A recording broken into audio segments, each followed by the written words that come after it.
Everyone. Hello. Welcome back to my channel. We're going to talk about passport dating, focusing on the women. Okay, so let's get to it. If you've gotten this far and you've only been here for less than a minute, click subscribe. You don't have to wait till you get to the end. Bring a friend with you next time. Click subscribe. I know that in my last post, I spoke about passport dating specifically for men. So if you haven't seen that, down in the description box, I will uh, post the link so that you can watch that. I would watch that first because the topic was men going overseas, what I call crossing the border, whatever the border is for you, for whatever country you're in, when you're doing that. Going overseas for a bride, what they used to call back in the day, mail order bride. And in search for love, in search for a good woman, in search for a wife.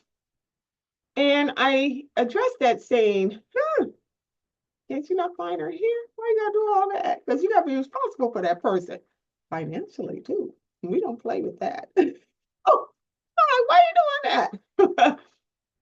And then I got feedback.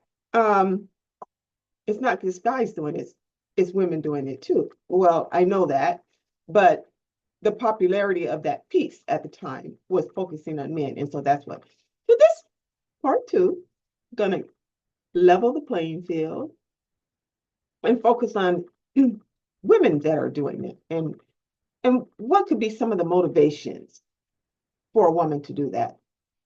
And so we know that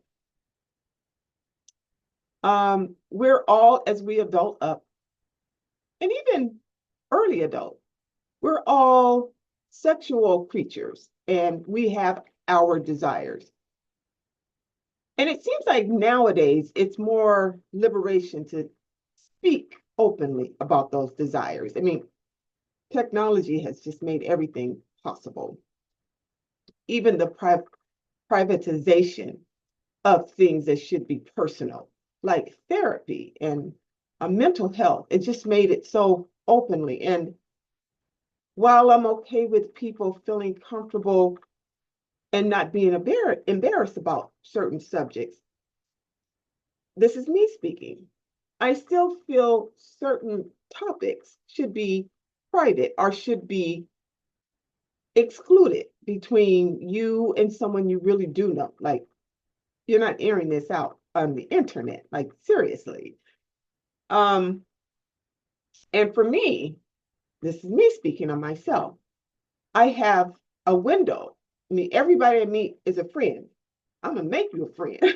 And my friends are friends for life. But I'm not telling all my friends everything. Although I don't feel like I'm hiding anything from anybody. But more private things is a narrower group of friends and sisters and relatives and loved ones that I confide in and have trust. And then depending on what else, it's narrow. And then I have my what I call my Fab Five, my tightest, closest, fabulous five best friends. And I still do have five of them that I may share different things about. And those are the topics that we would talk about. And we get into the whole girl talk. Ooh. But when I think about passport dating, a lot of times there is a profile that a person has to put together where all those things that I said that we would talk about in private things, they put out there. Some of them are even transactional, you know, millionaires looking for a bride and all of that. And whatever you do, you do. And I'm okay. Do you, boo, is what I say. Whatever you do, you do. But on the topic of passport dating, when I addressed it, I was speaking from the point of not transactional, not that you and I agree we're going to do this, not that you're seeking a mail order bride or a mail order husband. I'm speaking from the perspective of a union between two people that looks like traditional union, but is more like a soulmate exclusive union that you never ever had before. And the reason I want to qualify that before I even start talking about the woman piece of passport dating is, if you can recall from my first piece, the reason I brought this up anyway is a comment that actor Michael B. Jordan said with his handsome, fine, everything together self, wealthy, well-known, great career, great body, and he's making comments that it's difficult to find a woman to fulfill him and to help complete him, that he would find a value-based woman, basically, is what he was saying. And so I did a whole, and I'll drop that in the description box too, months ago about that. And so it circled back. Now, having said that, now we're all caught up. Having said that, when I'm speaking of a relationship from that regard of looking for that one person for you, that fulfillment, that fulfilled love, that value-based, I feel a need and desire for this person. I'm not talking that's not a transactional one. That's not a transaction. Now, can you get it through a passport? Maybe you can find it that way. There's various different ways that you can find it that way. But I want to qualify before I start speaking on this, the difference that I'm talking. I'm not talking about pay for play when I'm addressing this. I'm not talking about transactional. I'm not talking about arrangements. I'm not talking about you and I are both adults, we agree to do this. I'm not talking about chick on the side, dude on the side, cougar looking for young men, older men looking for younger women. I'm not talking about any of that. I know that exists. And we all know that exists, but that's not what I'm addressing regarding passport in that regard. Okay? I'm not talking about you made $1 million or you got everything checked off in your life, going great, great, great. But and so now you're willing to pay and bring someone. And so that part is true. I'm not talking about that. I'm talking about Michael B. Jordan's comment. I'm looking and wanting someone who is value-based for me and fulfills me. And I desire, and they desire me. And it is like a complete circle with no beginning and no end with this person. That part. Now, having said that, passport dating for women may come across differently because often when a woman, not always, I said often, when a woman does that, typically, okay, not always, but typically, she's doing it for one of three reasons. One, she no longer wants to be single and hasn't found that person either. And so she's using a different method by which she's seeking that value-based man for herself. So she will travel and she will use that opportunity as she travels in search for that person. Now, how do you travel? With a passport. So the intention for her is different. Okay? Did you see Stella got a groove? Okay, Stella got a groove. That is an example of that. And that was playful and that was easy to follow. And there's a book to read about it, but it was a real life experience for the writer of that book. Okay, so that's one way, is I haven't found the person. And since I'm going to be traveling anyway, I'm single, I'm available, I'm traveling, I'll just be looking on the lookout for that person as I use my passport traveling about. So that's one way. Another way a woman could be looking for a passport passport partner, I'll say, is her life's experiences by which she finds herself single now. She may have been married and now divorced and is now ready again. She may be a widow and she's feels that her healing is, well, typically healing is never complete when you lose a loved one, but her healing has settled enough that her heart can receive a person. And that will take her in her travels, and she may find a person. So that intention is different. And then the third reason I'd say is what I call cougar convenience. A woman who has aged, and still want to get her groove on. Stella got her groove. Back again, Stella got her groove. But she's certainly, I hate to use the word older, but she's certainly seasoned beyond her entry level to dating, I'll say. She may be retired, but still looking good. And she wants a young guy.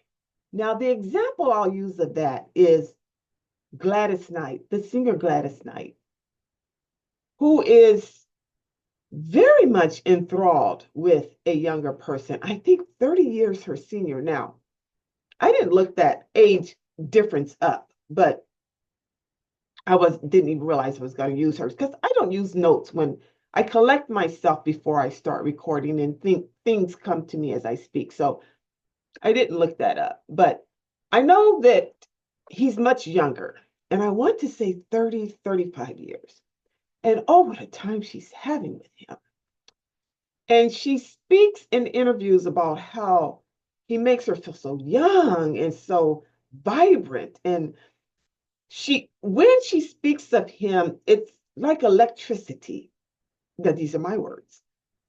That a person wants that feeling again. A woman. We're talking about women. And so she may be okay with a younger person, however she may find him, and perhaps as a passport. So the point I'm making that I believe is the difference between men and women who are doing it. Women have a different intention.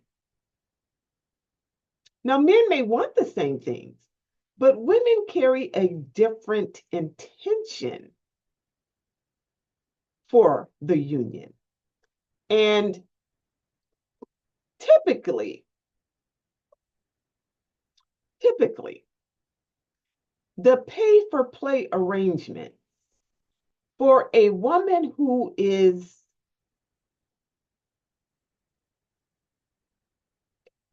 interested in a single person, pay for play arrangements is never going to be ideal. She just won't be interested because it takes away the authenticity of the relationship, I'll say. Now, does it happen? Yes. Yes. And many good marriages, or at least starting off good marriages, include a understanding about, they wouldn't call it pay for play, but they call it more prenuptial. Because the money carries the value. And you say, if you're going to leave me, don't take all my money. That kind of thing. And so when a woman does that, and the option of prenuptials come up because the money is coming from her, she is not doing it because she distrusts the love. She's doing it because she protects the funds. Okay? Now, I'll share this because since this came up, it was just a couple, it was certainly, let's see, it had to be maybe 2 months ago. It was in October, and this is beginning of December I'm doing it. So about a month and a half ago. I was doing a consulting thing for a beauty line, actually, a beauty line. I'll just call it that. I'll just call it that. And a woman who's about my age happened to come, and I was doing just a training for the staff. It was small, maybe 40 people. To me, that's small. But anyway, I'm trying to help you understand how this came about.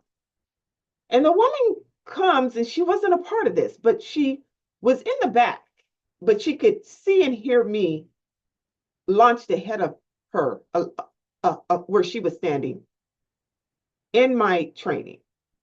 And in the training, I was saying, since it was a beauty line, I was saying how they wanted them to sell more, of course, sell. And I was saying, use the idea that beauty's only skin deep, because your greatest beauty is internal. So now this woman hears this, and she comes up to me, and she was certainly, no, she was much older. She was a senior woman, and she was saying she was getting married. And I said, congratulations, because I'm leaving. I'm like, hey, I did my training times like about pay the lady. I'm on the way out of here. And I'm leaving, and she finds her way to me, I'll put it that way. And we started chatting, and she was asking me, did I have a recommendation for her skincare, because she's getting married. So I said, oh, congratulations. Look how wonderful, I said to her. And I was happy for her. Don't ask me how it started. And this is not the first time. I don't know why people feel comfortable they could talk to me, but she just started, she just started talking. And I'm just telling her about different creams and moisturizers and talking. And she says to me that she had been married twice before, and she met this person through her dental office, and they thought that they should meet. And so they made both of their dental appointments at the same time, and voila, they met each other, and they liked each other, and they started dating, and now they're engaged to get married. And I said, well, that is the sweetest, cutest, story. And I said, are you going to have a wedding? And she said, yeah, we're going to do this and that. I said, how long have you been dating? I thought she was going to say a year or 2 years. And she said, 3 months. Now the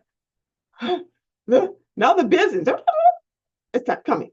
I said, oh, that was quick. You really must have found the right one, I said. And she said, yes. And she began to tell me about him. And the more she told me about him, red signals started coming. Now, I'm not judging. I'm going on what she told me. How he had been out of work. Now, nothing wrong with person out of work. Transition is important. But all these different scales that he had gone through. And she was the person with the wallet. And that she had all these properties and how they're going to put it in her. And the more she talked, the more she talked. So I said it. I said, well, I am very happy for you. You just seem to be beaming when you talk about this. And I said, I hope that you have a very lovely wedding and a very good life together. And I'm sure that you guys have braided everything together, including your, valuables, I said. And she says, well, I don't know that he has any. I'm like, what do you mean? What you talking about? I said, well, you should probably find out. I'm sure you should have that conversation. She says, well, he wants to hurry up and get married. Now, why is this woman telling me all this? And I don't know why, but people that feel comfortable telling me stuff. So I said, well, find a good friend and, see what your good friend says and see if what they would advise you. Before she left, she was asking about everything besides skincare. And, and she felt that so I'll put it this way. Before she left, she decided that she was going to see an attorney about perhaps a prenuptial. And I never brought that up. as I said to you, I kept saying, oh, I hope you have a wonderful, I never said it. When she left me, she just kept staying there. I was done. I was ready to go. I was meeting a friend for lunch. I was ready to go. And she said to me, she said, Miss, can I say something to you? I said, sure. I'm thinking to myself, you asking now, you don't tell me your whole life, but I'm like, yeah, sure. And she said, I feel like God sent me to talk to you. I said, oh, okay. I'm thinking, okay. I said, oh, you do. And she said, yeah. She said, because in the back of my mind, I kept thinking that I should do this, but I was afraid to mention it. And she said, I heard, this is how I knew she said, I heard you training way back there. And I heard you say that beauty's only skin deep and that you should take care of everything inside and out. And she said, you're right. I need to take care of everything inside and out. Now, she got all of that from overhearing this talk. The reason I'm sharing that with you is a lot of times the motives by which a person meets a person or the intention they have to meet that person or unite with that person or reunite with that person may not always be clear. But before you make a mistake in the wrong person, the right answer will appear. If you choose to be aware enough, awake enough, woke enough, focused enough to be in love without falling in love. I never like the term falling in love. Why we got fall? I've never seen anything valuable in falling. Not a stock, not off a skateboard, not off a bike, I've never seen any value out of falling. So to be in love with that person is the point of the matter. And that when they're present or when you're present with them, you just feel complete. And once you get there, you've arrived. And the two of you can use your passports together. Okay? So make love work. Now, I'll be done with the passport part, but I'll be back. Stay tuned to Thursday, and I'm going to talk about our relationships and that how I believe, since we're on the topic, the critical pieces of our relationships, communication, finances. Okay, communication, finances, and friends and family can impact our relationships if we don't take care of them and value them enough to protect them, just like that woman does. And I hope that whatever you do, you find yourself beautiful inside and out. Beauty's only skin deep, and a passport doesn't matter as long as you feel complete. If you've gotten this far, please click like, then click subscribe. I'll see you on Thursday for part 3 when I'll wrap this up. And I love you. Bye. Goodbye, y'all.